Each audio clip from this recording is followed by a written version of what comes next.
Hello, happy new year to each and every one of you on YouTube here.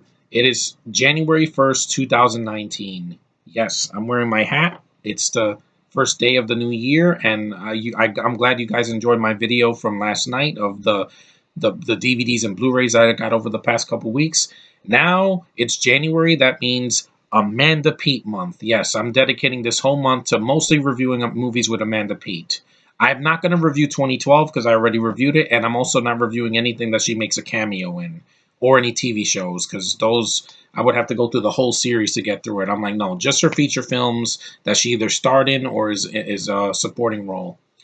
The first one I'm getting to is the year 2000. She did an independently made raunchy comedy called Whipped. Yep, this is the face I'm going to dedicate the whole month to. Big juicy lips, gorgeous eyes, amazing smile, Jewish and beautiful, and a very amazing actress as well. Now, I rented this movie when I was a teenager on VHS when I was going to the video store, and because it caught my eye back then, I was experimenting with seeing R-rated comedies, and this was one of them. This and Road Trip and Tomcats, the early 2000 stuff. Let me read the synopsis in the back. Meet Brad, Zeke, and Jonathan, three typical males looking for love or at least great sex. Yeah, because what guys are not? I mean, back in the 90s and the early 2000s, that's all guys could think about. In New York City, yeah, I have a fondness for movies that take place there. Along with their married friend Eric, who is this guy. What was it? This guy that looks like Thomas F. Wilson with a headband on. Yeah, the trio meet once in a week at their favorite diner to discuss their intimate details of their sexual conquests. Life is full fun and games for them, for these on the make studs until they meet the smart, sexy, and fun-loving Maya. Yeah, she's the reason I enjoy this movie. Amanda Peet is primed to explode. Absolutely, Rolling Stone. I agree with that because after this she did the whole 9 yards, and yeah, I'm reviewing that this month, and she's amazing in that, and you'll know why. Anyway, let's continue and realize she's been seeing all three of them at the same time. Yeah, all three guys. So she plays all of them for fools because they can't put two and two together. Um, but which eligible bachelor will she choose, and can the guys' egos and their friendship survive her decision? This outrageous and provocative comedy offers a brilliantly humorous look at modern relationships and sex, featuring first-rate performances, including a radiant Amanda Peet. I agree with that from Jack and Jill. That's the TV series, not the Adam Sandler movie. As the woman who may just beat these players at their own game. Yeah, pretty much because I prefer her than the three guys. I just these actors, I never heard of them. They're kind of like second rate versions of other actors I've seen. I mean, Brian Van Holt, he wishes he was what's his name, Bill Paxton. He looks like Bill Paxton. He just doesn't have his charm. Jonathan Abrams. I think he's the guy with the glasses. Yeah, I hope he's not related to you, JJ, because you're dead after episode 9. Your freaking franchise will die. Well, the one that you borrowed anyway. But this is not about KK Wars. This is about Amanda P. There's Zori Barber. I think he's the guy that's with the beard or the goatee. He basically is like I guess he's in the closet. I don't know. He likes both because there's a scene where he's in the bathroom and he's listening to Karma Chameleon by Boy George, and he's like doing this and near the mirror, and I'm like, yeah, he's probably bi curious. I don't know, but that agenda I have nothing to do with this year. It's not for me. You guys know why. I'm not conservative. I just don't care for it, and it's not for me. Also, you have Judah Tomke. I think he's the guy that's married, and they talk about that how this one what you call it Brad meets a girl, Kali Thorne. She was in Necessary Roughness. She plays a girl that's into very kinky stuff. Basically, she likes giving rim, which you know what that means, right? Yeah, they don't show it, but you get the idea. And yeah, there's another guy that has a three-way, and then they rob him because I'm like, yeah, you can't just pick up some random chick in the bar and just expect not to go, swimmingly. This is directed by Peter M. Cohen.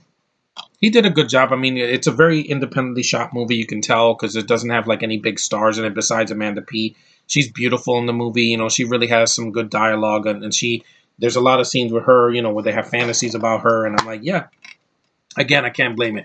Some of these pictures will be provocative, so this might have an age restriction just because I don't want kids to see this.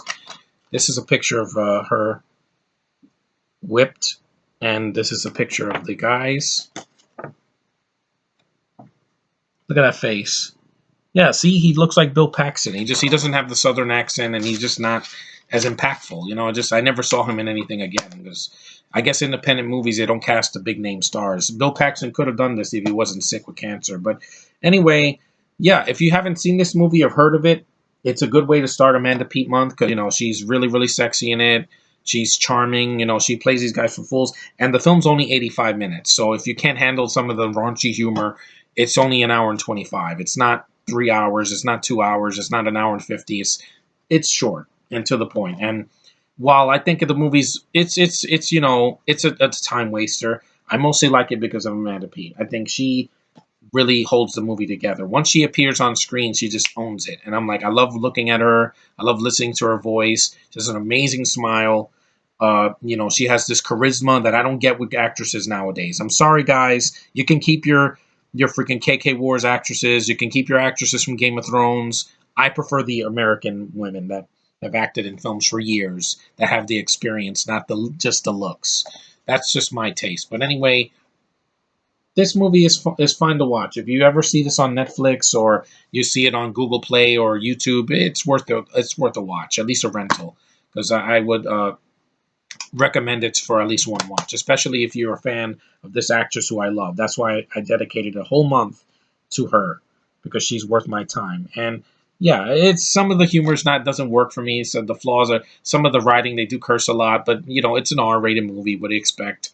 But some of it just feels like forced a little bit because the three guys, that's all they can do. But again, American Pie came out before this, and that's why every other comedy had to be raunchy and let's just throw a bunch of profanities and some toilet humor, I guess.